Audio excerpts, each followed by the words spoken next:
May the April 25th, 2016 meeting of the Danville Utility Commission come to order. Megan, will you please call a roll? Ms. Kane? Here. Mr. Donahue? Mr. Larkin? Here. Mr. Nicholas? Mr. Shosty? Mr. Shanks? Here. Mr. Smith? Here. And Mr. Turpin. Here. Are there any announcements anyone would like to make at this time? All right, on to the business items. First order of business is the review and acceptance of the March 14, 2016 commission meeting. Do I have any discussion, any additions, deletions, or amendments to these minutes? If not, do I hear a motion to Mr. accept? Smith. Ms. Kane makes the motion. Yes, sir. Yes, ma'am. I have a question. Yes, ma'am. On the customer service project, we have May 15th on there for completion. Is that supposed to be 15th or 16th? Is that at the end of the first paragraph? Yes, sir. Oh, she's right. Page 3, it should be May of 2016. I have May of 2015. All right. Anyone else? Thank you. Thank you, Ms. Kane. Do I hear a motion to accept the minutes with the above cited amendment? Mr. Turpin makes the motion. Do I hear a second? I second. Ms. Kane, thank you very much. All in favor of the motion, say aye. Aye. Opposed, no. Motion carried unanimously. Next item of business is review utilities financial statements. Ms. Connor, nice to have you with us today. Thank you. It's nice to be here. Good afternoon. Today, we are... Excuse me? Ms. Kane seconded. Ms. Kane seconded. Ms. Cade seconded the motion, yes. I didn't say it loud enough. Sorry. I was Turpin and thinking it, Kane. but I didn't say it. Okay, you fine? Good. Go ahead, Ms. All right.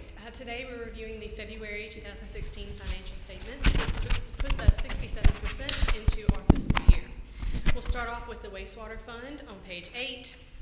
This fund reports operating revenue at $6.5 million, which is in line with the budget at 67% and compares favorably to last year with a 4% increase. Operating expenses are within budgeted levels at 59% overall. Total operating expenses show an 11% increase from last year, primarily in transmission and treatment. Our administrative expenses are also up 11% due to increased depreciation and bond issue expense. With revenues coming in at budget and expenses contained under budget, our net income after transfers is reported at $1.8 million, which compares favorably to budget, coming in at 104% of budgeted net income. We'll move on to the water fund on page 9. The water fund reports operating revenue slightly ahead of budget at 68% and $5.5 million, which is a 2% decrease compared to last year. Operating expenses of $3.6 million are within budgeted levels at 61% and show a 6% increase from last year. The increase is primarily in transmission and treatment due to additional expense for chemical supplies. Administrative expenses also show a slight increase due to increased depreciation expense and bond issue costs. After factoring in our non-operating revenue and expenses, the fund reports net income after transfers of $1.3 million. While this is a decrease of 14% compared to last year, it reaches 117% of budgeted net income. We'll move on to the gas fund on page 10. Revenues in the gas fund are still trailing the budget due to the milder winter this year. Year-to-date sales and gas purchases are only at 57% and 55% of the budget, respectively. Revenues were down 16% compared to last year due to decreased consumption in the residential and commercial classes, which were down 16% and 11% respectively. Total operating expenses are also under budget, coming in at $3.1 million, or 55% of the budget, and were comparable to last year and in line with our sales volume. Net income before transfers only slightly trails the budget at $2.7 million and 66%. And the gas cost recovery was an under recovery of $92,000 at February 29th. If there are no questions, we'll move on to the electric fund on page 11. It reports operating revenues of $73 million, which slightly trails the budget at 64% and reflects a 9% decrease from last year. However, when we exclude the PCA recovery line item, operating revenues actually show a slight 1% increase. Purchase power costs were in line with sales and also at 64% of the budget. Overall consumption was flat compared to last year to date and up 1% this February compared to last February. Total operating expenses of $10.9 million are at 63% of budget and are in line when compared to our sales volume. Total operating expenses are up 4% from last year. This increase is primarily due to additional administrative expenses for bond issue costs and depreciation. The fund reports net income before transfers of $6.7 million and net income after transfers of $141,000. The large variance from last year to this year is due to the $2 million PCA write-off that occurred this year. The power cost recovery was a cumulative under recovery of $9.3 million at February 29th, and it reflects a $1.7 million recovery in the month of February. If there aren't any questions, we'll move to telecommunications on page 12. Excuse me, I have a question about the distribution. Okay. 6.129. Is that, what's creating that shortfall? When you compare it to the budget or to last year, the variance? When you compare it to the 7 months of the year. That it's only It's coming in only at 61% of the total. Right. I'm not sure. It was, can somebody help me with that? Are we underspending in that $10 million category, or are we, haven't accounted for something, or did we not spend as much as we thought we were gonna spend, or? Please, come forward.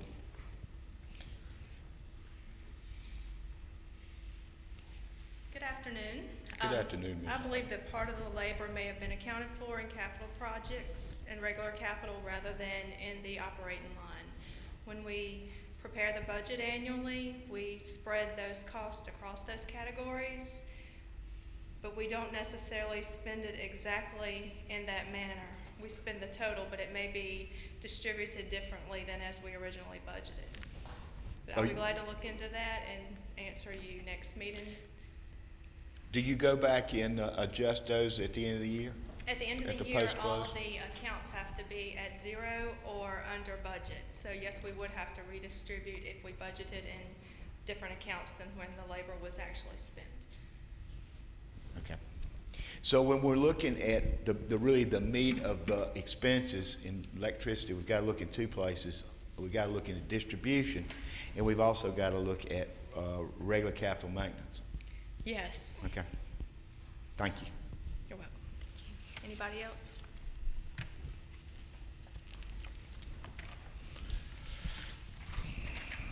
Any other questions on electric before I move to telecommunications? All right. Telecommunications is on page 12. Operating revenue came in at $1 million, which trails the budget at 61% and is down 10.5% compared to last year. However, this is primarily due to the timing of billings for the schools accounts, which were reflected in March. Purchase services were running ahead of budget at 78% and show an increase of 18% compared to last year. Administrative expenses are under budget at 54% and $465,000. Admin expenses are up 10% this year, primarily due to increased depreciation. The fund reports net income after transfers of $250,000, which is at 73% of the budget. Why are purchase services so much above budget? I actually do not. I know there's additional, is there an additional vendor that we're using for that too? Additional internet service connection for redundancy for the city. So that was an added cost for this year. That wasn't a capital project? No.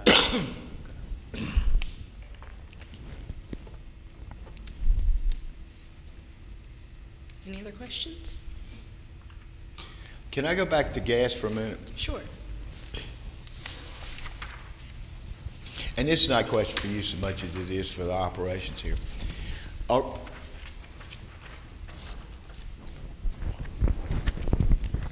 Are we going to spend the budgeted amount of operating expenses in spite of the fact that we're not going to meet our sales goals for the year? Is there any way that we can cut our expenses pretty much knowing that we're not going to hit our sales and have that gross profit to cover those expenses? I would like to see March numbers come in before, we can provide that information in next month's meetings, but I would like to see March numbers come in.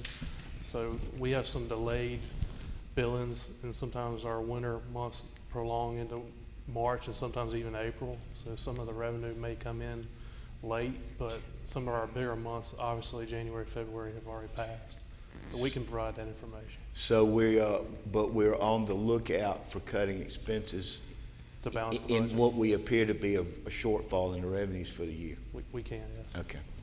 Thank you. Will some of that be offset by less purchasing of gas, or is that all? No, whatever we, if we go over budget, comes off unreserved fund balance, but we can. Yeah, I understand that, but your gross, you're not going to have as much gross profit, Ken, is what I'm saying, Yep. to cover your expenses. Yeah. So if you know that's going to happen, can you get ahead of that and maybe not spend as much money so you can at least keep the budget in line and you know, have as much money available as you can for the transfer?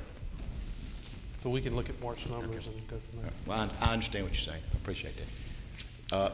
Anybody else? Ms. Kane, Ms. Turpin, Ms. Shanks? Thank you. Thank you.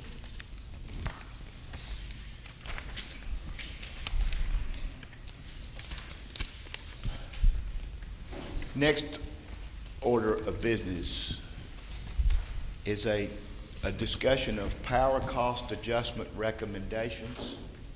Jason? I'd like to introduce Jacob Thomas from GDS Associates. They have been working with us. They know our power supply portfolio, and Garrett Cole is also here with GDS Associates. But Jacob Thomas has helped us provide some recommendations for us to present to the commission on how we can approach the increased power costs starting this summer. And I'll turn it over to Jacob.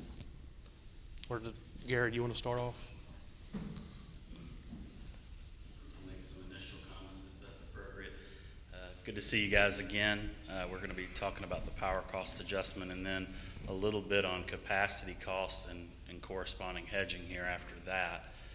I did want to mention before Jake got into this that the item of capacity cost and where they're going, where they're heading is something we're going to talk about in this next presentation in a little bit more detail, and how we go about purchasing capacity going forward.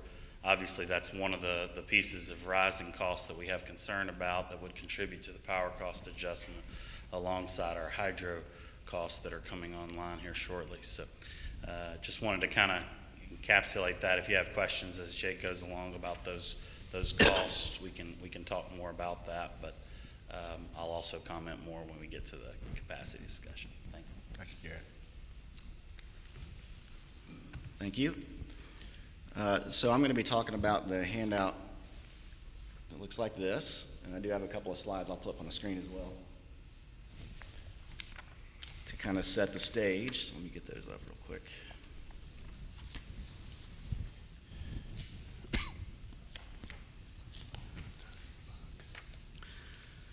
Okay, I'll try to keep the remarks fairly brief, but of course, if you have questions, we'll take the time to answer them as we need to. But basically, I'm going to just kind of set the stage in terms of the analysis that Jason asked me to look at, and then we'll talk about some different scenarios for the PCA factor going forward, and then have a couple conclusions and a recommendation on a plan.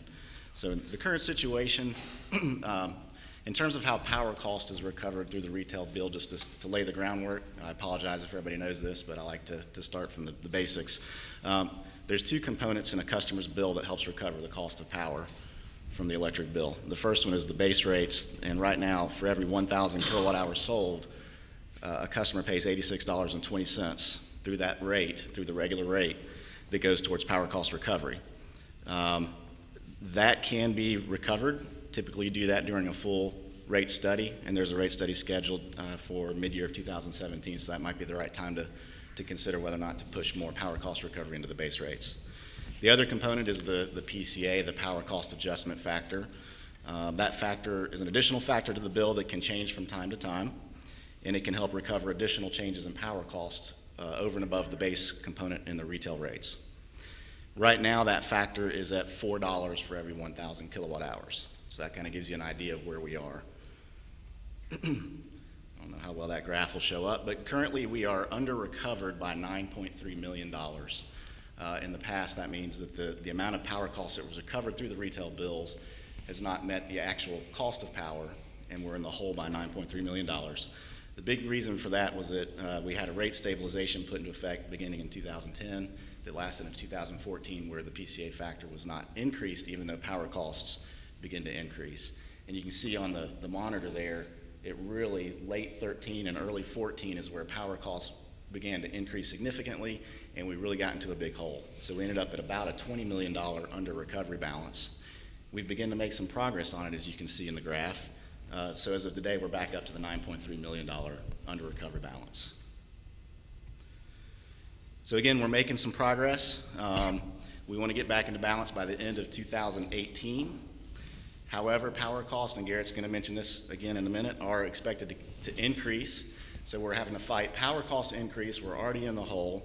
And we have a 1.5% rate increase to recover some additional distribution costs that's set to go into effect. So all of this is kind of the challenge of developing a plan. And so what we wanted to do is we want to balance the impact on customer bills versus the need to recover that power cost that we're in the hole for. So we've developed some scenarios to look at that, and that takes us to the handouts. And there's a lot of information on these. I apologize for that, but I'm going to focus on the pictures, and we'll kind of walk through one, and then once we understand one, the scenarios I think will go pretty quickly because it's just adjusting the PCA at more regular intervals. And so looking at the picture that says base case, status quo, no HLF customers, let me take a minute first of all to explain what the HLF is. That's a high load factor rate. It's going to be kind of a market-based rate to give access to certain large important customers to more market-based pricing. When those customers go onto that rate, they will come out of the regular power cost adjustment pool, and they'll be responsible for their specific power cost under that market-based rate. So the first situation just shows that if we continue with that $4 per 1,000 kilowatt hour charge all the way through 2018, in the lower left corner there, you can see the under recovery balance would be at about $12 million under recovered by the end of 18. Does everybody see that? Are we comfortable with that? So that's kind of just the status quo that sets the stage. Also on this page up in the box on the left-hand side, we show what happens to a 1,000 kilowatt hour residential bill. So you can see in the top there, the rate charges. We have the current and the proposed rates. That includes the 1.5% rate increase that I mentioned a minute ago.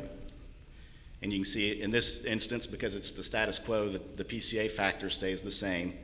And so the bills for 1,000 kilowatt hour consumption shows an overall increase of about 1.86% in blue in the bottom right-hand corner of that box. Okay, so the question was, how do we develop a PCA plan going forward that would get us out of the hole by the end of 2018 and try to balance the impact on customer bills? So we developed several different scenarios, and the first thing we had to do was model in the high load factor customers, which flipping through has a title of base case status quo with HLF customers. The effect of having the HLF is you pull a lot of kilowatt hours out of the regular PCA pool that we can recover power costs through. And that means that if we don't change the PCA factor, we end up in a bigger hole. because those customers are getting access to a market-based rate, and they're recovering their power costs, but then there's less kilowatt hours for all the other customers to recover the balance. Now, I will say that as part of the HLF rate design, those customers are responsible for recovering their portion of the current under recovery, and we have modeled that. So this shows that, again, now that we model in the HLF customers that we expect to go onto that rate, that we end up in 2018 doing nothing with a bigger hole. Quick question. Yes, sir. The balance of the high load factor customers that I guess you're trying to recover is 1,836,000. It is, we have included in our modeling 4 customers being on that rate, and the latest number was about $1.7 million. I think it was But on this chart I've got, I'm That's trying to the- go that- by that- That's their stranded cost portion. That's the recovery of their stranded costs. all of this is just stranded cost? How did you determine, or how did you allocate that? We looked at the under recovery period and determined what their portion of the stranded cost was allocated towards them. Of just the stranded cost? Don't they have some share in the uncollected PCA for gas cost up to some point in time when they go on the rate? You talking about future power costs? I'm talking about power costs that we haven't recovered to date. Don't they have some share in that? They have obligation to pay future power costs, additional capacity cost, anything. They'll have a separate power cost adjustment than our current cost. Well, I know, I see that, it's right small and it goes down. And what I'm saying at this point in time, well, when are they gonna go on the new rate? July? Some will start next month. All right, we're behind in collecting past cost, Right. and and they should share in that. Right. And is that gonna be in the numbers that they pay? That's that HLF balance. That's their combined portion Yeah, of stranded costs. The 1,800,000? So it's stranded plus past cost. Right. It's their Excuse me. He's using the term stranded to mean the under-collected PCA. right. Correct. He's right. just using a different term. I'm thinking of stranded in that project that we'll have to pay stranded costs for, Yeah. that didn't fly, that power cost. Well, that's part of this. So when you say stranded, you mean that stranded plus past PCA cost? Right. Okay. All right. Clear as mud, right? Let me follow up. And Sure. you took 4 customers. That is correct. Okay. And you went back to 2010 and collected all of the underpayments Well, of these customers. We provide that Mr. Gray information. provided that. UFS provide that Okay, information. UFS, okay. So you didn't do that, you didn't actually do the That's correct. He dirt. provided the You didn't starting turn in balance. dirt. Okay. And that's what happened. Went back to all 4 identified, picked out the 4 most likely candidates and accumulated all of the, 6. well, so is it, but there's only 4 included in this 1.8 number, is that right? There are 6 industrial customers Included in this 1.8 number, in the high load factor rate. in this 1.836 number? Right. Okay. 6, not 4. Right. I think you said Okay. 4. 6. I'm sorry. Okay, Misspoke. I just want to make sure. So all of the likely candidates you have included in that number, and that's all we're going to get from them, Right. is the 1.8. And that number will decline as we recover. Of course, right. Go ahead. Thank you. And then going forward, those customers would be responsible if their power costs change from, the amount of their rate recovery. So there would be a separate PCA calculation for those customers. So if in the future they were under recovering, those customers would be responsible for that future under recovery. In the modeling, we've assumed that they perfectly recover their expected Okay, power but costs. that's a different pot of supply, isn't it? Yes, sir. Again, looking at this sheet of base case status quo with high load factor customers. And I just looked down there at the bottom of July 2018. if we don't make any changes, we're gonna have a balance of $22,952,000. Then if I look at the base case status quo with no high load factor customers, no changes, with no high load customers, that balance at that point in time would have been $14,024,000. So that's about $9 million additional cost that the other customers are going to have to pick up because we have this high load factor rate. That's the way I'm looking at it. No, what it is that the amount, the total dollars doesn't change. Our projection for total power cost stays the same in both scenarios. What happens is if you do not adjust the PCA factor, right now with the high load factor customers in the pool with everybody else, that $4 per 1,000 megawatt hours collects a lot more money because all of those high load factor kilowatt hours are in that pool. When we take them out, and if we hold the same $4 per 1,000 kilowatt hour factor going forward, it's recovering over much fewer kilowatt hours, and so we end up in a bigger hole. So the total dollars are the same, but the balance is different because we're separating out kilowatt hours on a different But the accounting balance that the other customers have to pay through the PCA is higher by $9 million or more because the others are working with a lower cost pool of power. I mean, that's the only way you can see it. With the customers, it's 22 million. Without them, it's 14 million that the other customers have to pick up. So there's a $9 million increase. And the reason I'm making that point, I'll come back to that. There's a $9 million additional cost there that's having to be picked up. That's the way I see it from the other customers. Well, I mean, you're correct in the fact that total power cost is being the same and you're carving out a special rate for certain customers, and so that balance will have to be recovered. Yep. And Garrett can probably speak to that a little bit more, perhaps.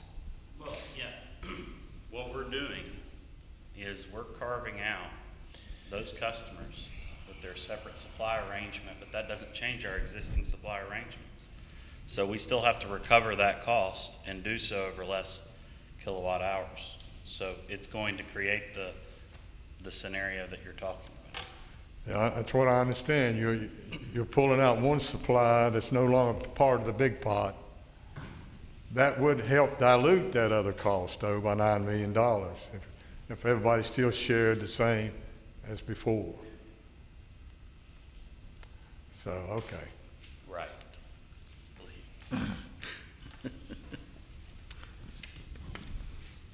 Any more questions?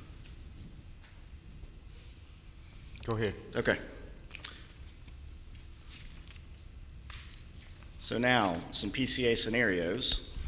And in all the scenarios, I do include the HLF being separated, so that's built into all of these scenarios. And the first scenario would be if we contemplated just a one-time change in the PCA in October of 2016 and then held that factor constant all the way through the end of 2018. And you know what that does is that creates a pretty large one-time jump. You can see that the effective impact on a 1,000 kilowatt hour residential customer bill is about an 11% increase in a single month. But you can also see that that would get the balance back, assuming, of course, that the projections on kilowatt hour sales and power cost are all accurate. It would get us back to in balance by the end of 2018. So it's a one-time big jump, big hit on customer bills. They would notice it for sure, but that's that scenario. And then, of course, what we do is as we move through, we just start making adjustments more regularly. So in scenario 2 is just a change every year. And what kind of happens is you minimize the hit on the customer bills every time you make the adjustment, but the further out you go, you end up having to get a higher PCA later in the plan because you're recovering under fewer kilowatt hours because you start with a lower factor over a certain amount of time and then you bump it up and you have to bump it up. So you kind of you'll see on the upper right-hand corner, which is just a bar chart of the actual PCA factors, that's going to kind of continue to tilt upwards as we change the factor more often. So we're trying to balance the impact on the customer bills versus actually recovering the power cost over time.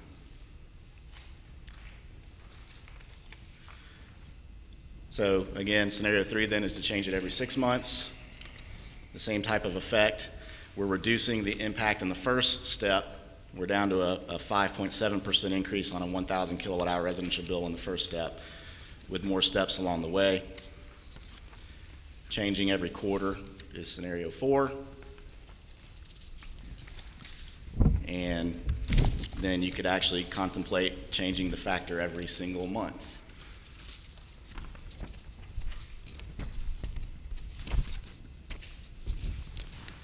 Those are the scenarios that we've developed and taken a look at. And so I'll move into some concluding remarks, and then we'll, again, if there's any questions about any of those scenarios. Yes, sir. Can you walk us through scenario 4? Scenario 4. Yes. Sure. So you go through at the end of 4 months and have a power cost adjustment. That's correct. So in And this then 4 plan, months later, we'll do it again? that's correct. In this plan, the power cost would go up. It would ratchet up every single quarter. So it would move up, and then it would stay stable for 3 months, and then go up, stay stable for 3 months. And that's the plan. And in fact, that is the plan that I personally would recommend, because it kind of balances, again, the customer bill impacts. They're not as large jumps as a one-time or once every year on the customer bills, but there is some stability there. There is an actual schedule that could be provided to customers that says this is our plan for the PCA factor over the next year. And so, larger commercial industrial customers that like to budget would have a schedule available. Also internally, it helps with logistics and communication in terms of having a set factor for a few months. So, and that's kind of what my concluding slides say here. Let me just flip to it, and then we can flip back to the scenario. First of all, the concept of actually making the first change in October, there's a couple reasons we've considered that. One, of course, is that we need some time to actually communicate the change in the PCA factor. Also, we think it's prudent to wait until the end of the summer when usage is a little bit higher and customers' bills are already up because of electric air conditioning load. So if you can start in the fall, there's a little bit less impact overall on the bills because it's a valley month. They're coming out of a high usage period, and so you can start the increase in the fall. Couple Yes. of questions.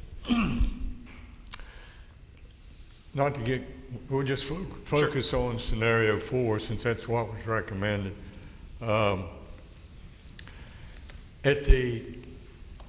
guess at the end of year 2018, under that scenario, we would be out of the negative PCA balance and positives, hopefully. Would the PCA then go down on the rates? It would. Well, there's a couple things that play into that. Number one is that the 2017 overall rate study may have an impact on the longer term aspects of this plan, because at that time the entire retail rate's going to be taken into account, and you may adjust this plan at that time with whichever rate consultant does the study. They could look and determine you may actually shift some more out of the PCA into the base rates. But that being said, once you reach 2018, it'll depend entirely on power cost. If power costs are coming back down, then you could begin to reduce the PCA factor. Okay, that's the point I was hoping to hear. As presented here, and I appreciate looking at all these different scenarios, trying to minimize the impact to the customers. But the fact of it remains, over a 2-year period, it's going to be about a 15% increase to the customers. And going back to my concern about the additional $9 million cost, looking for some way to alleviate this 15% impact. my suggestions would be to not shoot to go to zero balance, is to maybe have that 9 million be the target of negative balance. That would probably reduce that increase. Right now, it's about it'd be $20 a month for for a 1,000 kilowatt hour customer overall at the end of 2 years. That might cut it back to about 15. So that would reduce the increase. And we've been carrying a balance of more than that or around that, and it hadn't been a problem with our cash flow, as I understand. And therefore, it would minimize the impact at this time for 2 years. And then, as you said, when we get 2 years out, hopefully our energy pool will be much lower cost. And even though we may not can reduce the PCA, we can just continue on until we get rid of the 9 million or some factor like that. That would be my suggestion. Yeah, just a couple comments on that I'd like to put out there. We'll talk a little bit more about capacity cost in a moment. Would you speak to the mic? I have a little trouble hearing you. Sure, my apology. We'll talk a little bit more about capacity cost in a moment, but we're actually talking about capacity costs that we expect to continue to rise. And I know nobody wants to hear that, but we're talking about the way we purchase and hedge capacity because of the changes in the market that are driving those costs up. So while it would, while there is some possibility that those costs could go down, and I don't want to minimize the potential that does exist for that to occur, by and large over the years we see those costs rising, and that's why we're taking action to begin to mitigate that risk. So I don't want to over state our optimism that those costs are coming down. I actually wouldn't. I'd be more willing to say that they're going to continue to increase. The second thing I'd like to say about that is that we aren't stepping back into the strategic decision with respect to the HLF customers. But there is a factor here that we have to acknowledge that there was a strategic decision made to move in the way we have in order to put those customers in a certain position. And had we not made that move, then the customer base might still be in that same position that you're talking about, that net change. For example, and I'm just giving this as an example, if their customer wasn't Danville Utilities any longer and they were being served from supply elsewhere, the remaining system customers that are being billed under the PCA with less kilowatt hours would have that same net impact that you're talking about for the $9 million. So while I understand, everybody in this room has a sensitivity to how that would impact the system customers, but I think it's important to acknowledge that, that decision's being handed to this process, and, we could have very well found ourselves in that same position regardless. So I think the proposal, you could have a number of different proposals and approaches to what balance you end up at, but I think it's important to recognize that strategically in offering those customers that opportunity, we're now in this position that we're in, and we have to carefully operate based on the new position. So going forward, we really have to think about the less kilowatt hour pool, operating on that PCA, and how do we get there. And I just have a concern, Mr. Turpin, that if we don't move forward in acknowledging the costs that we have, then what if costs continue to increase? What would we find ourselves doing with the customers in that environment? Well, I certainly appreciate it, and I recognize what you just said. We made a decision to try to help the industrial customers to be competitive. We even was willing to agree to the rate, knowing that the city was going to lose some margin, profit margin. They were supposed to try to make that up in-house. But now we're faced with additional cost. And as you said, we've got less kilowatt hours to spread it over. And some of those cost commitments was made to serve those industrial customers, in a sense. that we're trying to get out of. Now, I think we ought to stick with the high load factor rate. I'm not proposing to change that.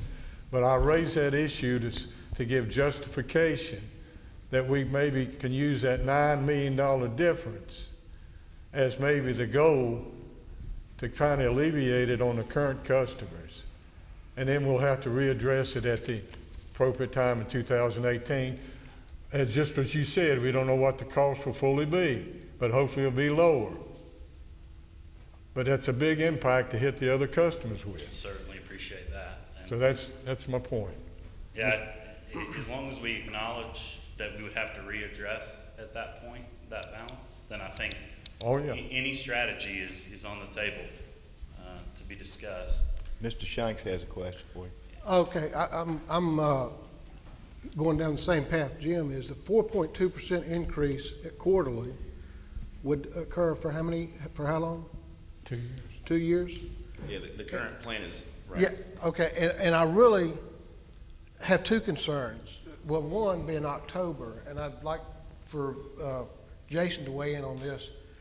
Many of Danville utility customers have, I assume, maybe even a majority, have their worst bills in the winter. Is that, I mean, we're talking about electricity, but I'm talking about the impact on the customer.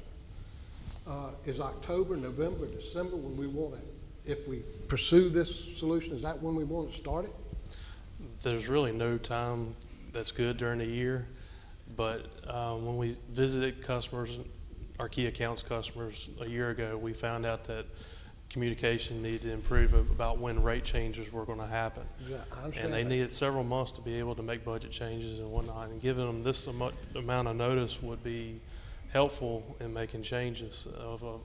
They already have fixed budgets in place, and they would have to make changes just like we would. I understand. My point, I think, I'm not sure if I made it clear, my point is, and maybe you can provide us the data, I would assume that the most difficult time for a customer, a residential customer, is the winter and not the summer. And I'm not talking about just electricity right now. I'm talking about heating and cooling. It is probably more winter than it is summer. So, first of all, that's my second point. My first point is, I don't know how the customers, a large majority of the customers in the city of Danville can live with the 4.2% increase quarterly. And if we do pursue that, I don't know how they can live with it starting in October. Those are my concerns. I know something has to be done, but this is pretty serious to the customers I know. It is. Now, Mr. Turpin's suggestion of not planning towards a zero balance is one way we can help mitigate that. I'm not in a position right now to know the cash flow situation of the electric department, but if cash flow is good, then that's certainly one way you can do that. And you're just, pushing that balance out further. I would say in terms of total utility costs, the winter is probably worse, but for electric bills, I would imagine that there's not a lot of electric heat in the city. And so in terms of the electric bill itself, those months should be better, but I can understand your concern for total. Okay, yeah. cost. So you're saying the 4.2% really wouldn't probably in the winter be the 4.2% because most Electric consumption will be down. Most customers I expect would have gas heat. We have gas in the city limits, but our territory is in 3 counties as well, which are all electric. Okay. So half our customers So are the outside. all-electric customers will feel that pain more than the gas heat customers, of course, on just the electric portion of the bill. Right. I recognize these costs are coming and we've got to recover. And we don't want to get in the hole too much. I'm just looking for some way to kind of minimize the impact right now. Yeah, and I understand your concern, and the only thing I have on the other side is that we are in a rising cost environment, and we have to be concerned about what it looks to not respond to these market costs that we're seeing. And What I don't want to come back and talk about is having gone after some portion of the cost, then the costs continue to rise, and we see a rising balance that's even greater.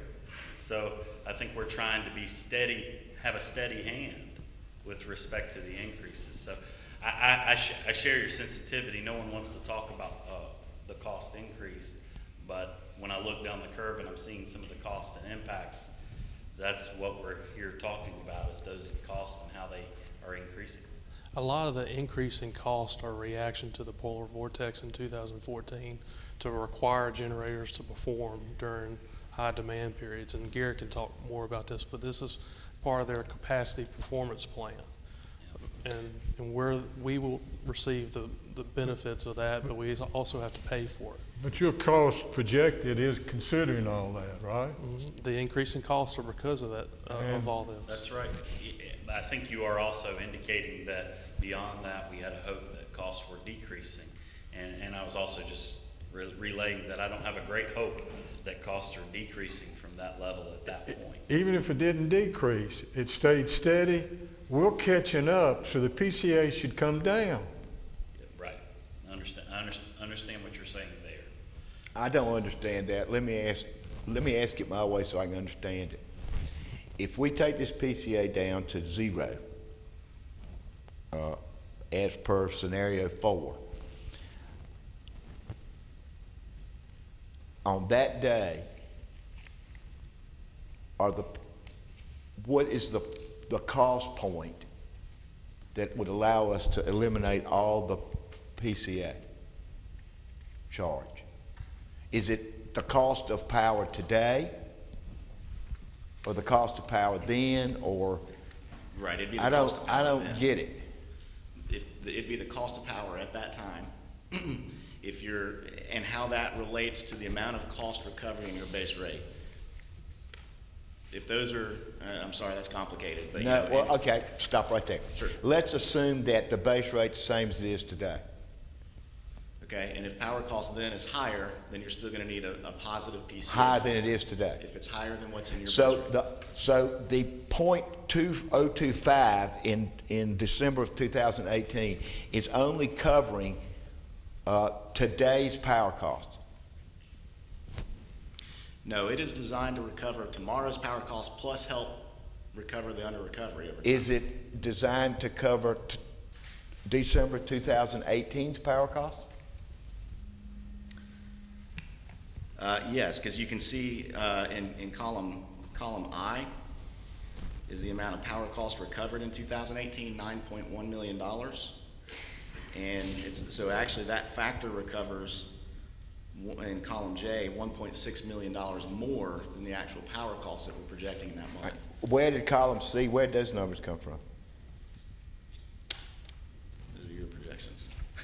Column C. Yep. That's the net cost to recover, right? Yeah, Yes. these are our So estimates. that's a projection. Yeah, those are projections. That's a projection of demand and price in December 2018. That's right. Yeah, that's as we sit here today, what do those costs look like in Okay. the future? Okay.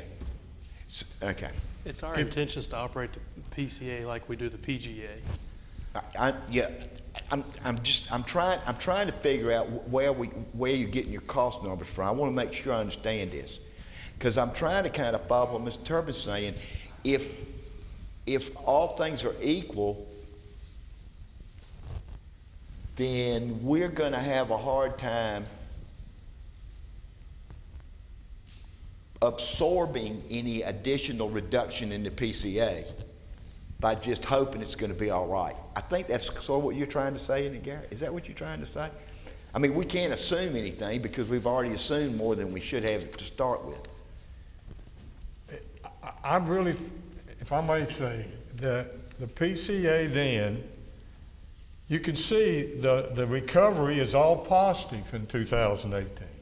So we're cutting down the negative balance that we've had. Once you do that, you kind of operate on a current status, what the cost. See, we're not only recovering the existing cost increases that are going ahead, we're trying to recover this deficit we're in at this point in time. So we're gonna be recovering a deficit plus increased costs. When you get through all that, you're gonna be back to a lower PCA. Yeah, assuming you don't continue to incur a deficit as a result of I increased couldn't quite costs. hear you. Assuming you don't continue to incur a deficit as a result of increased costs. Right, and I'm proposing to have a 9 million deficit. But I Without, think we can cover that. right, 9 million deficit without the consideration of cost and how they might change beyond this period of December. That's right. 2018. That's right, we'll have to And reevaluate. so as long, that's what has to be acknowledged, is that you're getting back to that deficit level of $9 million in 2018 at the end of that year. And then going forward from that point, you have to assess, all right, how do our base rates and our PCA recover the cost with respect to where we're going? I understand it. I'm hopes it'll be less, don't know. Right.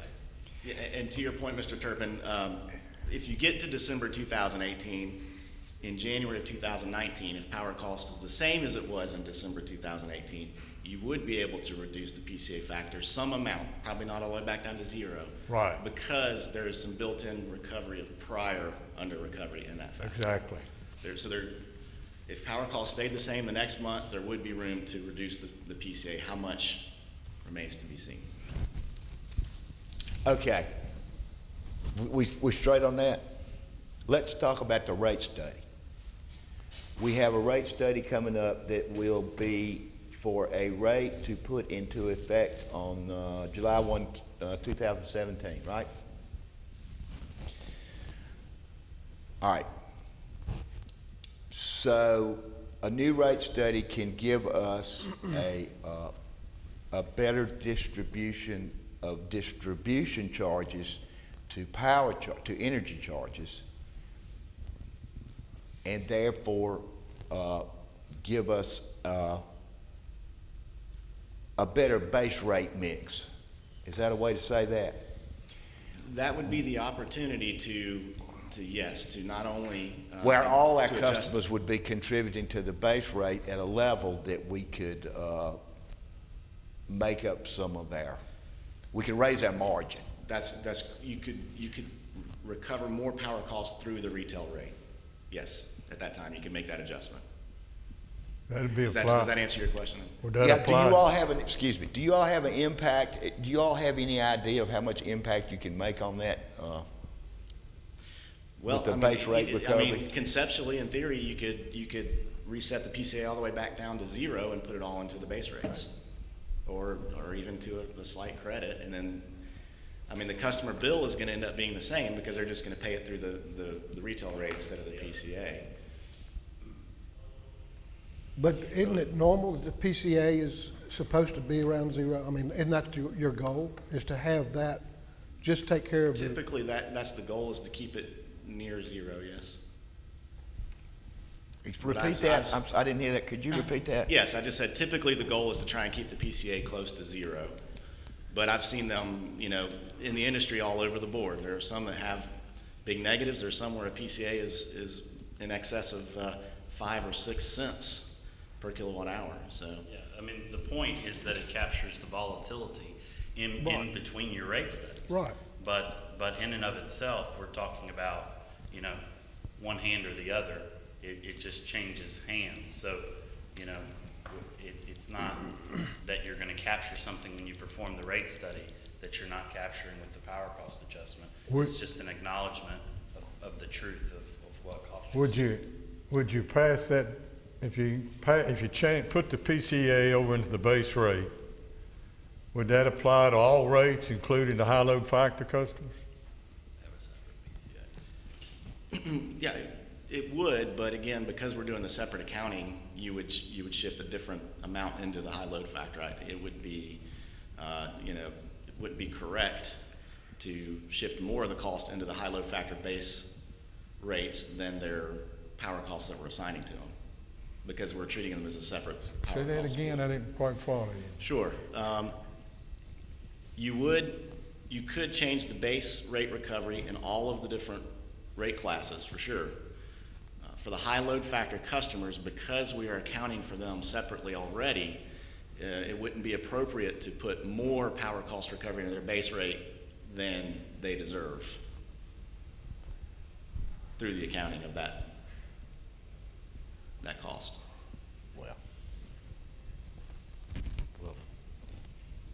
So that wouldn't be a mechanism by which we could get some more power cost recovery back out of the HLF, I don't think. Well, we want to keep the industrial rate competitive, Right. so we don't want to put too much on there. But That certainly wasn't the, kind of the ulterior motive of my question, but I'm interested in knowing the dynamic of having a rate study and being able to see what the base rate change, that kind of delta, would do to maybe allowing us to make some of these, to tamp down some of these quarterly increases, or to think about having a balance, not completely eliminating the PCA by 12/18. Why did you all pick 12/18? I'm sorry. We went to city council several years ago, and there's an ordinance that states that the PCA cannot rise or fall below $4 million plus or minus. So we went to them saying that we needed till December 2018 to recover this deficit balance, which is at that time $18 or $19 million. Right. And it's not, is it nine? What does the statute say now? It's up, it's higher than 4, isn't it? Didn't we change it? It raised to $8 million during the rate stabilization period, but it was just for that period of time. Right. what was the level again? Plus or minus 4 million. Then that's what it is now. Excuse me, plus or minus 2 million, sorry. But it got I mean, raised. It got raised to $8 million during the rate stabilization period. Is it the rate, are we in that now? No, that was from 2010 through 2000. So we are statutorily out of, we're breaking the law. But that's why we went to city council to ask their permission to do this, to recover these unrecovered power costs until December 2018. What is the level now? What did we raise it to? It was like $20 million. Okay. It was pretty much not a level. We went from a level to having a time limit. Right. And the time limit is now 12/18, Right. December 2018. So we could still do 9 million. Mr. Shanks? Yeah, I just was, when that request went to city council, there was no knowledge of any of these numbers, and I would imagine city council would much rather extend the sunset on that ordinance than to impact the customer. In other words, I would think city council would not want you to drive the decision of the rate increase or the power cost adjustment target date. If we know now more than we knew then, and go back to city council and ask for a later date that would make this more acceptable to the customer, I don't think council would be opposed to that. I can't speak for council, but I personally, I can speak for myself. Well, that's one scenario we can look at. We can look at spreading these costs over more years. Well, and depending, I mean, I don't know what the wisdom or non-wisdom of that is, but I know that council would certainly, majority would probably want to work any way they could to help ease this transition to the customer.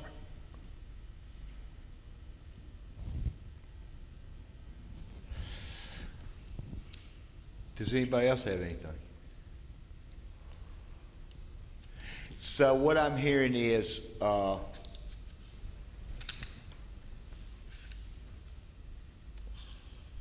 we're not unhappy with eliminating the whole thing by 12/18. That we would be satisfied to have some balance. Mr. Turpin suggested 9 million, on down, whatever's doable. And Mr. Shanks says that city council would probably be willing to make would certainly entertain, in lieu of having higher increases, to allow us to eliminate this over a longer period of time. and we have got a rate study coming up. And a rate study may allow us to change the base rate around and give us maybe a little help on the PCA increases. Couple Are you comments gonna, to that point. y'all gonna object to that?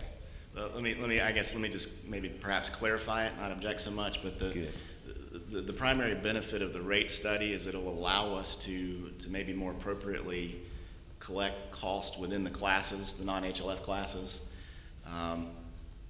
If you shift cost out of the PCA into the base rates, yes, it will help with the PCA factor itself, but the customer bill, the customer is still gonna experience the same increase either way, because they're gonna experience it through the rate case, or, you know, the retail rate increase, or through the PCA factor. So I don't know that the rate case itself is a tool that we can use to really help us with the balance recovery issue. It's just we can use the rate study to maybe more appropriately recover some of the cost within classes.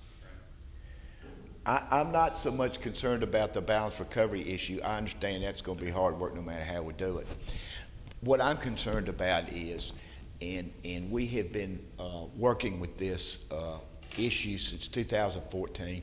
We've made some progress, but this is an albatross. It's a situation that keeps coming up and keeps coming up. And we can sit here till the end of time fooling with this PCA, and we'll never get the kind of income we need to reinvest in the company, because it's not in the base rate, because we're always fighting this PCA problem. And that's why I think we should start thinking about getting rid of this PCA as quickly as possible within whatever the council will allow us to do, but really start thinking about how we need to fix that base rate. We've been through a couple of we've had different opinions and different points of view about what or was not goes into base rate since I've been around here, and it seems like it changes every once in a while. Yeah. And to me, it's kind of, I don't like that. I think we need to find us a path and stick with it. I think that comment is fair and appropriate, and it especially it shines the light, Mr. Smith, on the forward outlook beyond 2018. And I think it's totally appropriate when you get in the environment of a rate study to consider your wholesale cost as we move forward and look for a solution that's not just, you know, month to month within the PCA. I think we're all here today trying to acknowledge what it is we're looking at and dealing with, and think about the most sensitive approach. So I appreciate every comment that's been made. And I agree with you that when that rate study comes, you kind of have a different landscape on which you're reviewing cost, and you're not just isolating yourself to a certain period, but you're thinking about how will this work effectively over the next several years, many years. And so in that context, you are getting an opportunity to kind of look back at your wholesale power costs on a forward basis and say, are we recovering the costs that we need to be recovering across, you know, all our classes in that sense. So, you know, that piece is appropriate, just as long as we acknowledge that, you know, we're moving from one context to another, PCA over to base rates, and we're going to have the same impact in either category. Now, let me ask you a question. Now, you're aware of our supply structure, our portfolio. Yes, sir. And I think now my understanding is that we are looking forward to some supply coming available that may be cheaper than what we are currently paying. When we're looking at that, we're thinking about it in 2021 as being a year where a significant opportunity could exist in getting additional lower cost energy. But at the same time, we're combating increasing costs that I've been alluding to here tonight on capacity and other components that aren't energy related. So I can't say today that I feel, you know, a warm and fuzzy around a total net decrease when we get to 2021. The opportunity is there. We're not saying it's not there. That is an opportunity where we could get decreased energy costs, and so we're hoping that that's the case. But that's the next time where we really are able to set our sights and say, you know, there's an opportunity. Hopefully we'll see some lower cost at that point because we're highly hedged on energy costs out to 2021. Does that make sense? Yes, it does. I didn't realize, I thought there was some opportunity coming up sooner than that.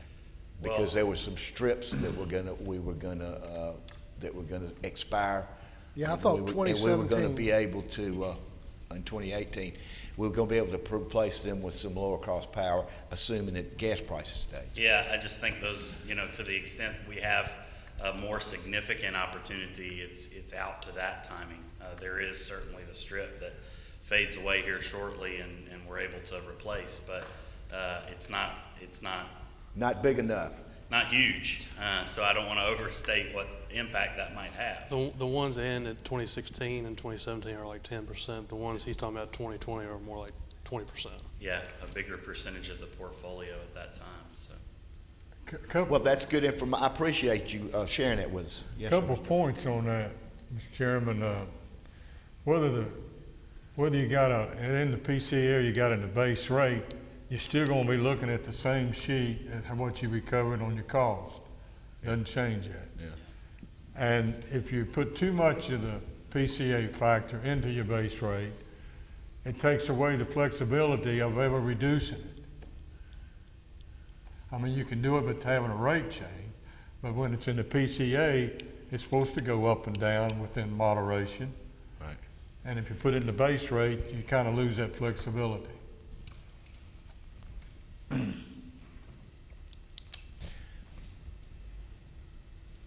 Does anybody else have anything else they'd like to say?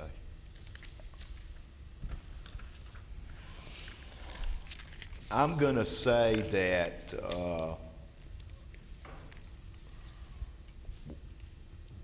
we need to do some more work. Is that fair to say? We have some good feedback and some, I don't think we're in a position today to make that suggested motion that is included on page 16 in your, not on, 16.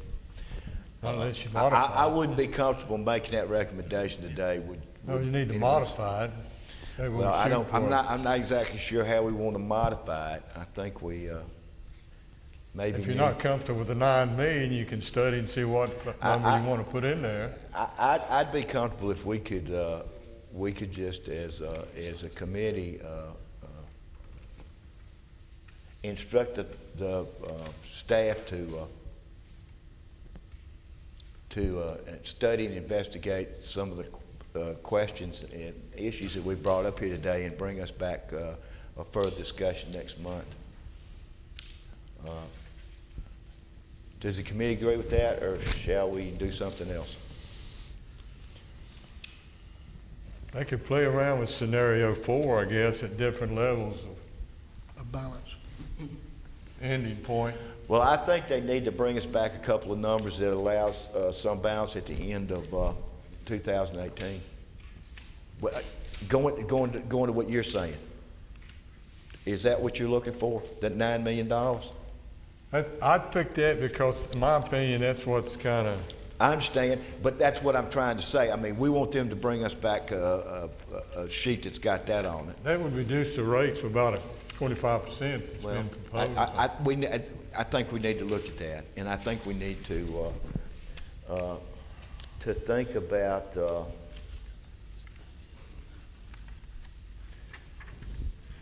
the 2018 issue. I understand that now. I didn't quite understand that before. So I think you all need to think about maybe looking at some different numbers that would give us some different balances, and we can see if we can kind of smooth this out a little bit. Yes, sir, Ms. Shanks. Is it possible that we could include the discussion with the manager's office with possibly somewhere during the period that we're discussing solutions, consider another general fund reserves contribution? We had the, $2 million that was contributed from where? For reduction? unreserved fund balance that came out of the electric unreserved fund balance. Electric fund balance. Yeah. Are there any other potential sources, perhaps even a request for general fund? We can look at doing something similar to what we did last year if there's funding available. I know the wisdom is not to mix the, not to use general fund reserves or any fund reserves to handle general operating costs. But in this particular situation, there were certainly outside factors that created this, including the purchase or the buy-in to the plant that never came online. Perhaps there is some funding that can be included, maybe one time, 1 or 2 years down the road. I don't know. But I'd like to have that discussion and it may not pan out, but let's talk about it. Either council or wherever it be appropriate at this point. I guess it'd probably be here. If it involves a transfer from the general fund or some other fund outside of the utilities, I would imagine that conversation would need to happen during city council. Okay, and I understand that conversation may not go very far, but I think these are dire situation here that we need to look at everything, potential. When we would want to get input from our financial advisors as to what kind of impact that might have on our credit rating and other things, because like you said, that they don't like to see intermingling of funds. And you start down that road. I understand that, but I'm thinking this may be in a situation where it's a one-time thing that might not create heartburn. I mean, we just need to look and find out. And there's a lot of demand on the general fund to factor into it as well, for different projects that we're aware of down the pipeline. I just bring that up because this commission is going to send a recommendation to council, and the recommendation I've seen so far is not going to be a very well received recommendation. I'm just trying to find ways to ease the impact. That's all. And council would have that opportunity before this commission makes a recommendation, perhaps. On the PCA, and correct me if I'm wrong, but the PCA can be adjusted at the staff level and doesn't require approval of the utility commission or the city council. Yes, and the staff level don't get the complaints from the customer That's nearly correct. as much as the elected city council people. The utility commission doesn't either. Yep. I'm not saying it's wise to do it without letting you all know. Well, getting input. Yeah, and I think I'll close with this. I hope you'll have that discussion with council so they'll be aware of what the scenario is Absolutely. prior to a recommendation coming out from this group. Absolutely. I felt like I needed to just clarify that point, but yes. Thank you, Mr. Chairman. Yes, sir. Anyone else? Thank you, Mr. Thank you. Thomas. The next item on the agenda is discussion of electric capacity recommendations. Mr. Cole continues with us. Thank you. Thank you. Okay, well, as we've identified, Ford power costs are something we have our eye on. And in particular, we want to talk about capacity cost this evening. On slide 2, I just want to identify a distinction between capacity cost and energy cost. And, capacity is the maximum amount of electricity needed or able to be generated at any point in time. We often think of our capacity max need in the summertime when we need the most supply of electricity at any given time. It's almost like I think of energy as being that amount of electricity required or generated over a period of time, but capacity is that maximum amount needed during any given hour of time. And so you might think of it this way, just as an easy way to think about it. A water hose has a certain capacity to move a certain volume of water, and the energy there would be the total volume that's moved through, but the capacity would be how much volume could you move through it if you were at max level all the way through the hose. So we're thinking in this context, we pay both for the energy we use and having the ability to use energy at the peak level during the summer. And that's what we're looking at here with PJM. We're being charged for the capacity component, having steel in the ground, units somewhere that are able to serve our peak demand or our peak need at any given time. Not just what we use, but that are able to serve our need, plus a reserve margin, especially if we have a hot summer or have a particularly violent winter. So that's something that we have to pay charges for.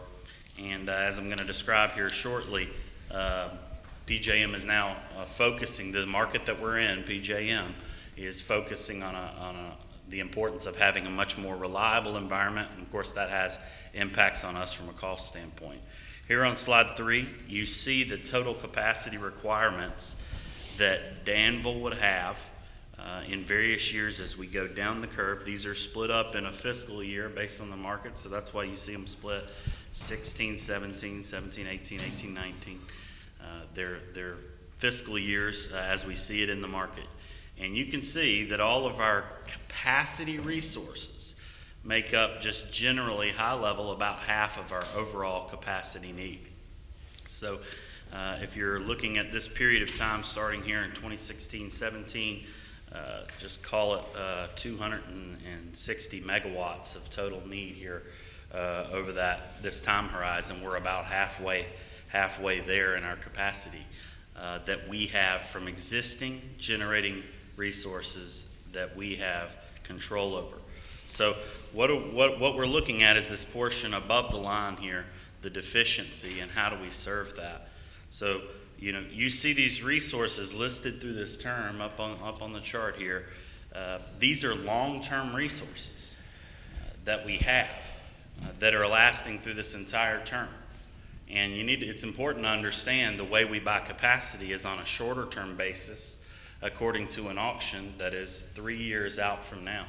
So we have both long-term purchases and vis-a-vis the market, we have short-term purchases in capacity effectively.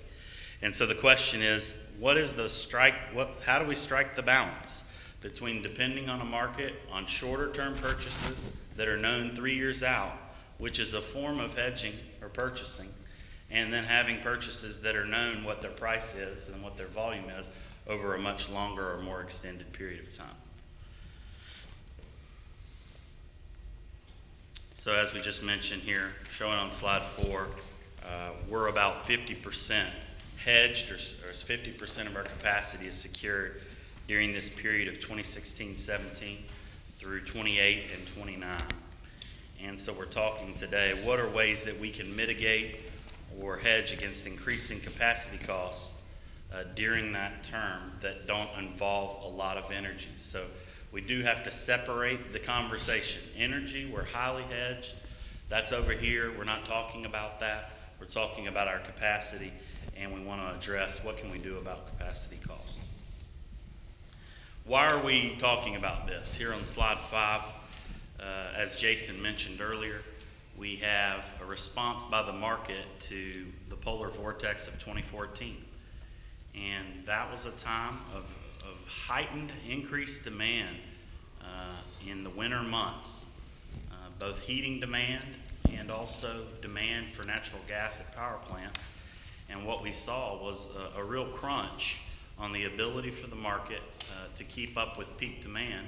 And it sent this sensitivity at a FERC level to, okay, do we have enough reliability on the system? And the cascading impacts of that were that they, strongly encouraged PJM to come up with a program in this marketplace that affects Danville that would appropriately establish higher levels of reliability as they saw it. Unfortunately, the impacts of that are that a higher level of reliability, as you see here on slide 5, these requirements are more dramatic than what we've had in the past with respect to how generation units have to be able to provide capacity. They have to be there more often. There are penalties for not being there. And of course, all of those increased reliability requirements causes capacity that used to be available to fall off the system as not effective. And suddenly we still have the same need, but less supply. So we can have a basic conversation about supply and demand, but that means price is going to increase. Go ahead. Gary, on the capacity, how much time are we trying to reserve for it? A few hours or days or? Yeah, so that's a great question. And our capacity costs are determined by the peak 5 hours in any given summer. Those 5 highest hours of demand in our market, which is called PJM. And so during the 5 highest hours, they measure what was Danville's demand for load requirements during those 5 highest hours. And that's how they establish what our capacity requirement would be, plus a reserve margin on top for weather-related reasons. You can imagine if we had a moderate summer and they measured our demands, well, that would be one number. But the fact of the matter is we needed capacity in case we had a really hot summer and needed more capacity on the ground. So that's how they go about determining what capacity we need to have in order to maintain reliability. Well, and we got to pay that all year to use it 5 hours a year, supposedly? Yeah, you can imagine the scenario here. In order to have capacity that's truly backing you, there's some power plant sitting somewhere that's ready to come on if we need it. Whether we own that power plant, whether we have a contract that says we have access to that power plant, or somebody else is selling it to us vis-a-vis the market, it has to exist somewhere.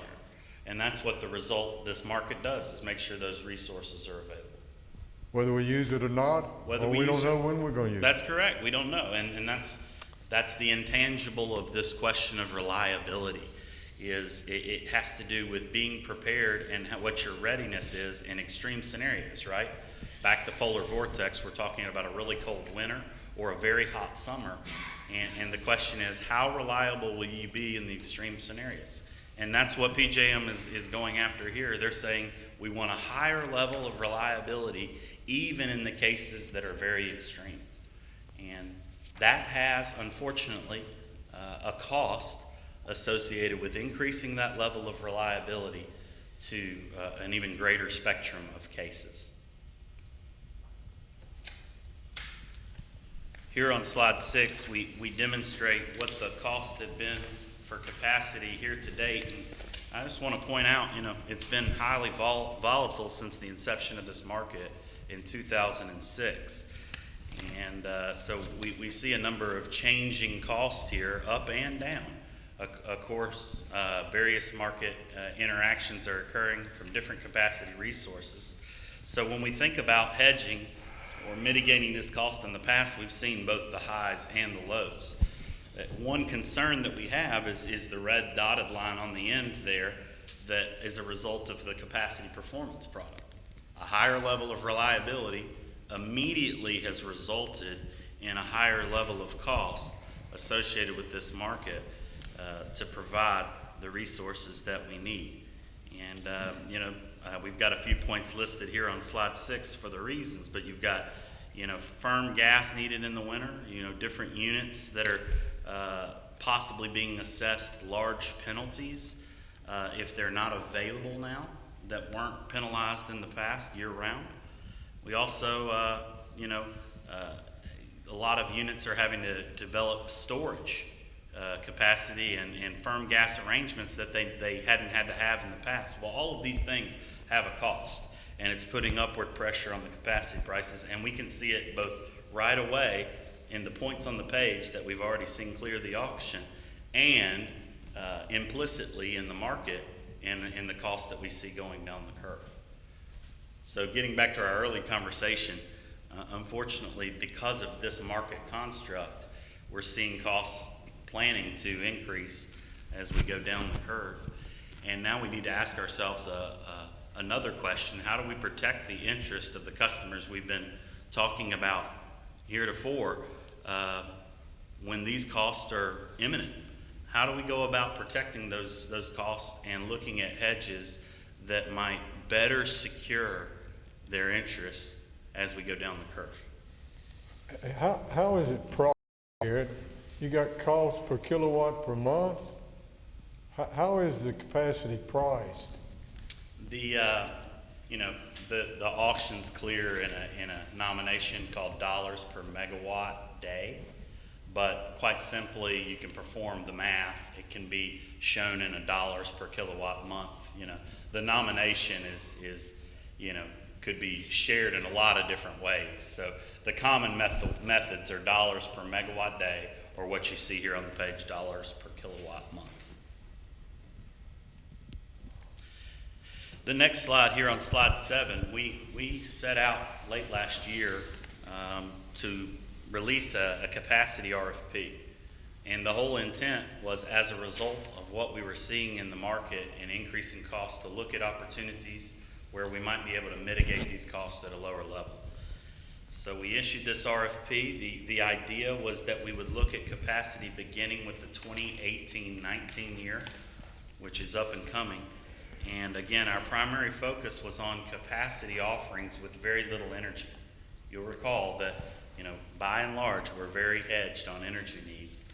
So we're focused on this capacity issue and looking for either a purchase power agreement or some other unit with less energy that we can accommodate.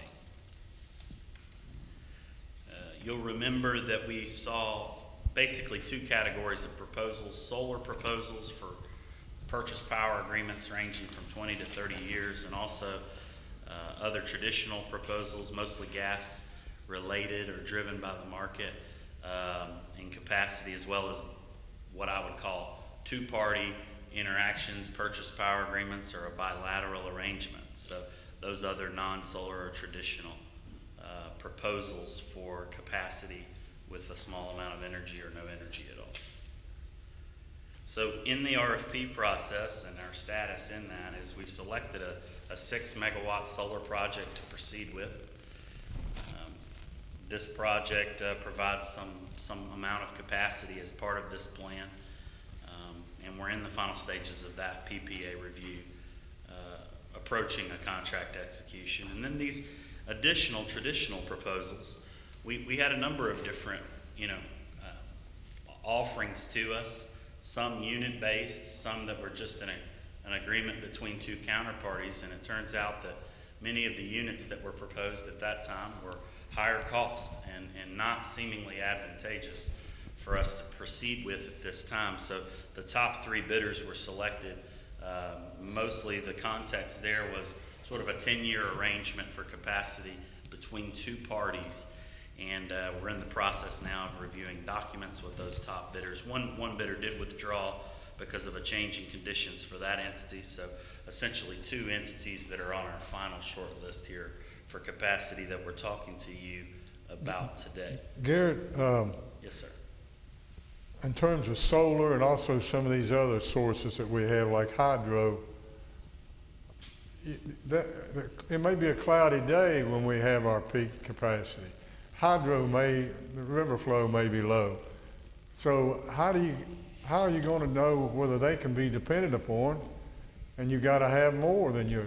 Yeah, I appreciate your question, and the truth is there is variability in those resources and whether or not they'll contribute to our peak.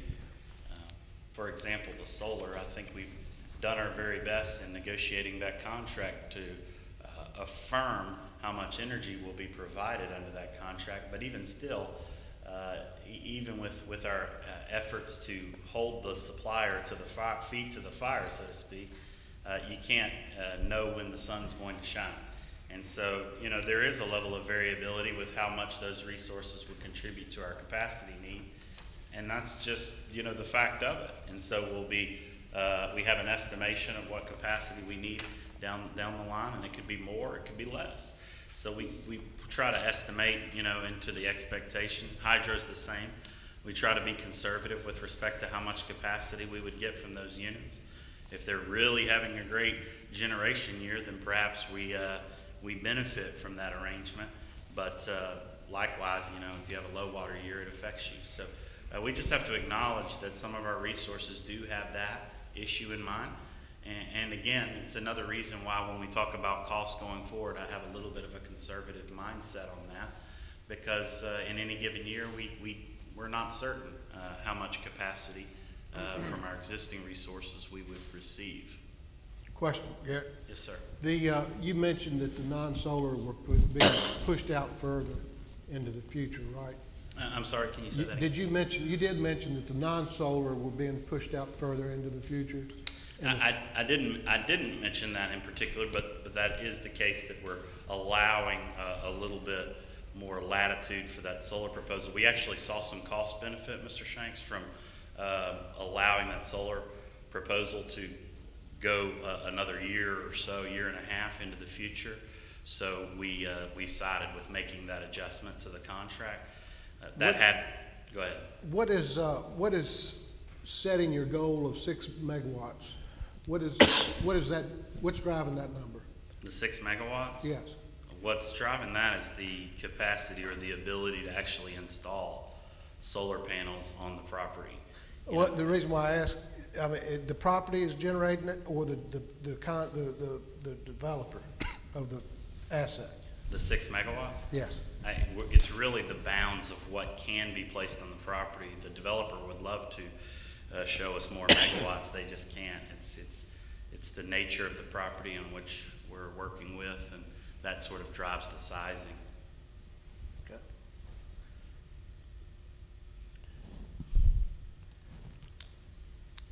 So looking at slide 10, 2 proposals are on the table. And maybe just start with the gray bars here. If we were to take our best estimate at our shop today and try to conservatively project where capacity prices are going, that's what you see in the gray bars. And of course, that's an estimate. That'll change. We'll most certainly be looking at new projections in the future and changes to that as changes in the market occur. But I think, that drives the discussion earlier about what we're concerned about with respect to capacity costs, and why we think it's important now to begin to consider mitigation alternatives. So that line is truly an estimated line. However, we have to use our best intelligence today to start looking at alternatives, and the 2 alternatives that we have today, bidder 1 and 2 in red and green, are shown there on that chart. So you can see over this period beginning in 18-19 out to 27-28, 2 relatively attractive proposals with respect to what the projected market might look like given the best information that we can see. Now our line there on the estimate is nice and clean, and if you look back at the history, unfortunately this market is very volatile, and so we have the benefit of looking forward and thinking about what costs are, but also the challenge of knowing that this market moves around dramatically, and we kind of want to move in to what we're considering in stages. And I think that's a really important key here. We're taking up this question of mitigating capacity on a long-term basis, and when you're looking at long-term hedges, you have to remember they stay in place for a long time. So we want to be careful in the amount of megawatts we take off at any given time, but certainly in looking at this curve, we see a favorable opportunity to take down a first tranche, I would refer to it as, of capacity that we can mitigate and know more about our future in stabilizing costs. Can I ask a question, please? Yes, ma'am. This may be something simple, but I'm not. 2023, 24, and 24 and 25, why is there a difference as far as it was going up and then it's coming back down? Yeah, I think we're measuring capacity as it comes on the system. We have an estimate out that in that time frame about some new capacity that was added, and I know it's a modeling assumption here, and more of a detail, but I think in that year we had some capacity that was scheduled to come online that we showed, so there was a little bit of a price relief in that single year. So it just has to do with forward modeling assumptions and the capacity need. Good question. Yes, sir. So the price is, for instance, in 1819 is $165 times 15 megawatts. And have we got about 365 days of this? Or can we buy the 3 summer months? Yeah, for the portion of need that we have above and beyond our resources, that's the estimated curve of what we would pay in dollars per megawatt day. So for every megawatt that we have to buy above and beyond our resources, we're saying that it would cost $165 per day, and then you multiply that times 365. So that's the price as it measures its cost throughout the entire year, and you have to continue to make that fixed payment. So we can't buy a 3-month strip, we gotta buy the whole year. That's right, that's how it's measured. You know. Thank you.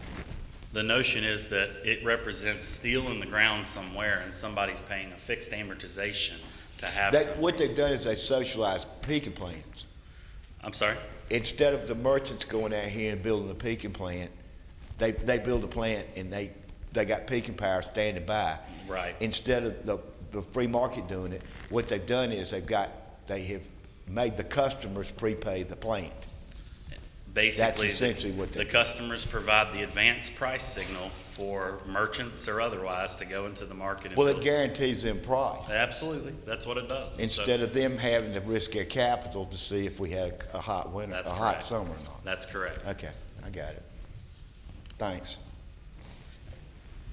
So if we, and I'm probably getting ahead of you on the slide here, but since we're talking about cost, just trying to understand the relativity. Sure. If it's $165 today per megawatt per day, and if we had to pay for 15 megawatts, you'd multiply that number by 15 by 365 days? That's right. Is that how we get the 903,000 on the last slide? That's right, and I think it's approaching $1 million. I ran the numbers on 170 earlier and got 930. So yeah, it's in that neighborhood of close to 900,000 or above that for a 15 megawatt tranche in a given year, right? So not far from $1 million of our budget for this capacity resource, only 15 megawatts of it. So it's a big number. This capacity piece is something. Where are we going to get the other megawatts that we may need? Yeah, that's a great question. And one of the things we looked at earlier in the slide was our overall remaining deficiency. And one of the 2 things I've mentioned so far about that are, number one, that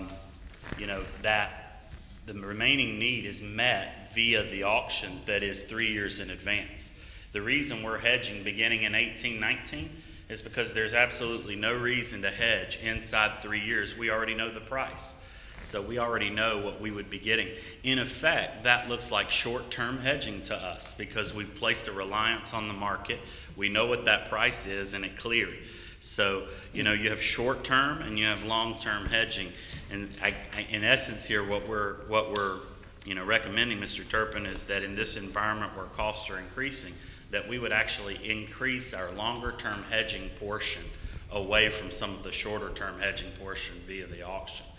And the second point that I want to make about that is with respect to, since we're stepping ahead and talking about the 15 megawatts of recommended capacity, why that number when we have 120, 130 megawatts of need? Well, in the similar way that we look at not hedging all of our energy requirements on a long-term basis, locked up completely, we have some amount that's in the shorter-term markets that we're looking at securing. We think about capacity in a similar way, and I think I mentioned just a moment ago how volatile the auction price has been in the past. So as nice and clean as my estimate is of capacity pricing going forward, we know that's not going to be the case. And this market's proving everything but the projection that I show. So I think the way we get into our hedges is pretty important, and we don't want to overextend ourselves on long-term 10-year decisions that will stay with us regardless what happens in the market. But we do see a prudence in stepping forward with some portion of that capacity today. And I think a 15 megawatt tranche, as I've said it, would be a great step into this capacity. recognizing this, we sit here today and we have an interest in hedging our costs. But the fact is, in 6 months, we'll have that same interest. In a year, we'll have that same interest. 18 months, 24 months. So this conversation is not something that starts and ends today. And I think we're going to have to continue in conjunction with Jason and the staff to monitor what's happening in the capacity market and look at opportunities to hedge on an ongoing basis. You don't want to go and try to win the world in the day, but you do want to have your eye on it. And I think that's exactly what we're doing at this present time. So we've set ourselves up with a few different contracting opportunities to look at 15 megawatts now. And I think we kind of want to eye how does the market clear at the end of May, and then kind of recalibrate, all right, do we want to consider other purchases as we go over the next 6 months to a year? That opportunity will still exist for us. We don't want to cast lots with all our costs on capacity just yet, but we do want to start taking some steps to mitigate a little bit more on a longer term basis. And I think that's prudent now that the costs have reached a new high in terms of the level of magnitude that we're seeing and expecting going forward. So, let's start with the benchmark. We've already executed some contracting documents with the top two bidders. What we're looking to do is establish a day here before we get to the end of May to have some live pricing on a certain day and negotiate with the best counterparty to get a 10-year hedge in place for this 15 megawatt amount. So that's what we bring to you tonight, and encourage comments or discussion around that, but that would be our recommendation for how to move forward. Just so we have a feel for how much this is going up, say comparing last year versus today, how much is that capacity cost going up in the market? Do you have a comparison? Sure. Yeah, if you look at slide 6, I think it'll give you a crystal picture for how costs have changed. It may even give you some insight as we go into the 2018-19 year, which is affecting that same period we were talking about for the power cost adjustment. And you see 2016-17 has actually been a real dip in the market on the blue line. If you're looking at slide 6, we were extremely excited to see the market costs jump down for 2016-17. That would have been what we were seeing in June and going forward to May of next year. And then fast forward, the capacity expansion market changes came into play, and we were sort of immediately thrown into that red category, which is right above it with prices that are much, much higher. And so in all actuality, we're going to see very little relief. And in fact, going forward, no relief, increased cost. And so that's our concern. In a nutshell, you have a market that's been showing us at times some high prices, but then also diving down. Now we're talking about higher level of reliability and a market price that's much, much higher. So I think we all hope that we see some relief on that red line going forward, and we'll know more in a month. But presently, we want to look at a hedge of 15 megawatts to start mitigating some of those costs that are starting to rise again here in the market. Yeah, when you look at that graph, you know this back and forth. That looks like $2. Well, an increase $2, that ain't too bad. What does that mean overall? Yeah, I mean, I appreciate that. As you go back, that's kind of what I'm indicating is that when you go back to 2006 and you look from start till now, I mean, that's a camel. We've gone up, we've gone down, we go back up, we've come back down. I think the difference maker there, Mr. Turpin, is the red line and the actual change in the dynamic of the way the price is going to be calculated. Now we've got a lot less capacity that can actually achieve what is needed in the market, and there are some serious punitive damages for generating resources if they're not available. So the ratchet has been, brought higher, if you will, and we don't like that adjustment in terms of what we expect in the go-forward costs. So we think that piece, along with the rise in recent market prices, is kind of the impetus to consider a hedge here. Yeah, but for Danville, for instance, what does that $2 difference mean? Overall, 500,000, $1 million? Well, I think we just talked about the fact that 15 megawatts was about what, at $170,000, $930,000. So, I mean, cut it in half. You know, you're talking about, you know, what, $465,000 or so? I mean, so yeah, I mean, it's on 15 megawatts. So, I mean, it's a big swing that can occur from year over year. The last sheet shows you the difference moving forward from market. The very last sheet on your PowerPoint handout shows you the difference between the two bids and market. Okay. So it summarizes the cost impact there and the differential. Can we go back and kind of sum this up a little bit with a couple questions? Sure. We have 130 megawatts hedged. I'm looking at slide 4. On average over that period, that's right. Over 10 years. That's right. And now we're going to add 15 to that.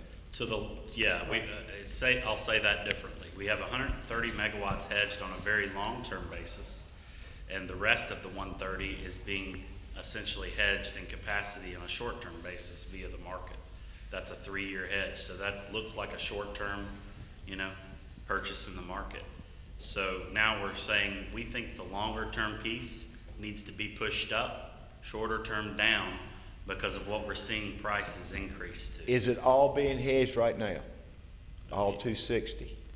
Well, I think half of it's being hedged with other alternatives, and the other piece we're going to the market essentially for, so via the auction. So I wouldn't say that it's being hedged, but I think of it as you have a short-term component and a long-term component, and we're sort of changing the balance.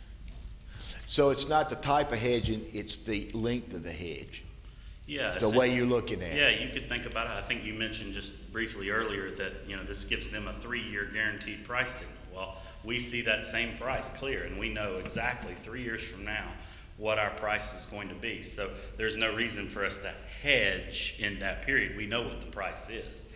So beyond that, though, we were thinking about longer term hedges, and we have half of our capacity need hedged, and we're saying that it makes sense to begin to increase that quantity as we see these prices begin to move up.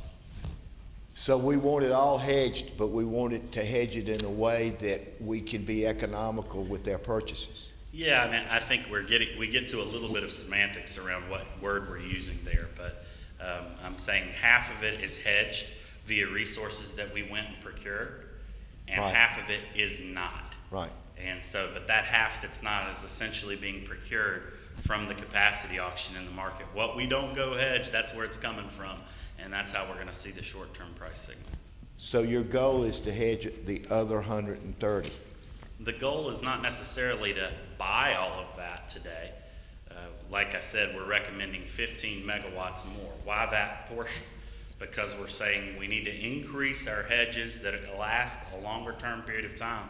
But again, we're also saying I don't want to hedge the whole quantity today for 10 years. Right. I want to hedge a portion, recognizing that we're going to continue to monitor this as we go forward. And, you know, we just have a volatile market. So we're not going to sell the farm today, all of it.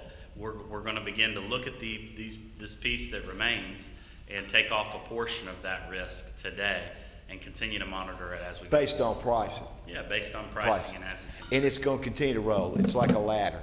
It's always going to be rolling. But you'll never get it. You're not going to go hedge the other 130 on this market capacity, whatever you call it, capacity market. Well, I think we're recommending that we do 15 today. And I'd love to. Will you ever do all the other 115? For example, I wouldn't be surprised if we came back to you in the next fiscal year and said, hey, let's consider another tranche if prices were to continue to stay at the levels or go higher.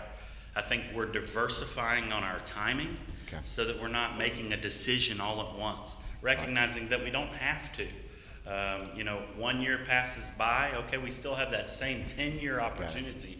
It might look a little different in price, but that's what I'm saying is that we're not casting all our lots today with respect to this capacity piece. And this is an annual review? Do you see this as being an annual event? Yeah, I mean, we're watching this all the time and watching how the market changes it. I think that's the benefit of having us Right. hear and know things that are going in the market. But, you know, Jason on the staff, we talk about this often, and what other alternatives might exist, you know. That's another factor too, you know, if you see other proposals that maybe we didn't see in this past, but might be available next year, you know, you just don't have a good gauge on what hasn't come to you yet. And so you don't want to kind of bypass those opportunities in favor of, you know, all your eggs in a single basket. I think we want to be carefully diversified and measured in that context. Good. Thank you. Does anybody else have anything else?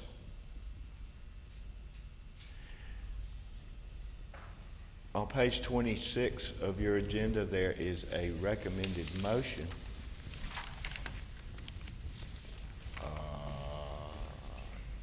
Ms.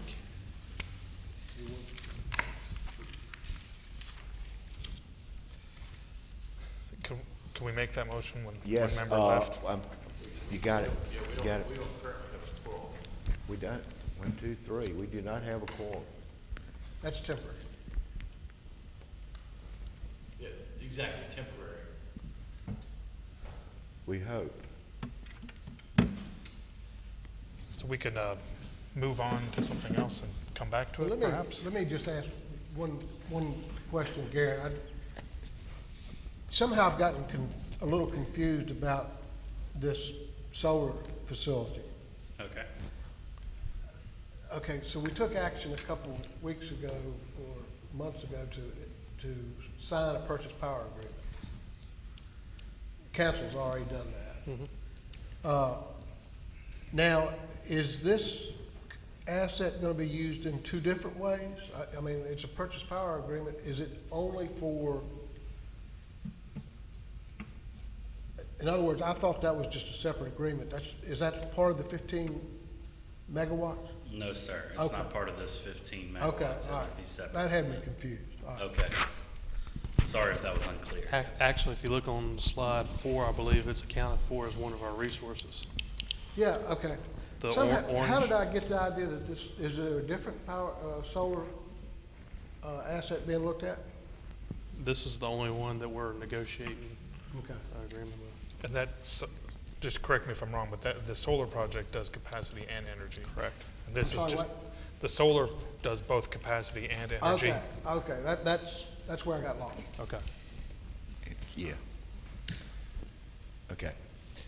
Mr. Turpin, we were getting ready to do the recommendation motion on page 26. Did you want to do that? Sure, I move that the Danville Utility Commission recommend to the City Council that Danville Utility staff enter into an agreement for up to 15 megawatts of electric capacity hedging based on the responses received from the September 2015 request for proposal. Is there any discussion on, oh, excuse me, do I have a second for the motion? Second by Mr. Turpin. Is there any discussion on this motion?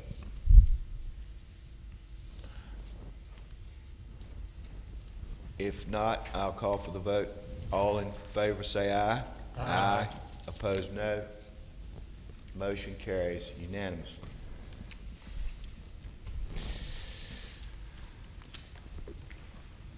Thank you, Mr. Cole, for your patience and your knowledge. And you too, Mr. Thomas. We appreciate y'all. Next order of business, communications from city manager. I'm going to sound a little bit like a broken record, but I do want to express my appreciation to the Utility Commission for their volunteer effort in all that you do to help our customers.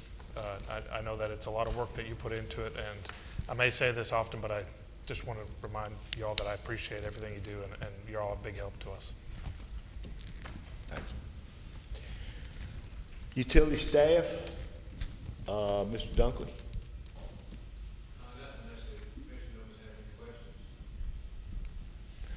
Mr. Shanks has a question. Please come on up, Mr. Dunkley. It's not 6 o'clock yet. Well, it's getting close. How is our grant application for the study upstream? It hadn't been approved by DEQ yet. Is that I the only talked- thing we're waiting on? Yeah, waiting on DEQ. They've been supportive of it. The total cost of it is right at $500,000. I was trying to catch up with him, with the person today to try to find out, and I couldn't catch up with anybody today, but it depends on which fund they're going to take it from too. I think they have decided that it's going to come out of the penalty fund that they got from Duke. But initially, they had told me it was going to come from the Water Quality Improvement Fund, which is a competitive type fund, but the other one is not, so that's. Well, it would make sense that it'd be out of the penalty, yeah. I agree. And I mentioned too that we're still having the odor in the raw water. If you look at the river now, it's got a green hue to it, which is algae.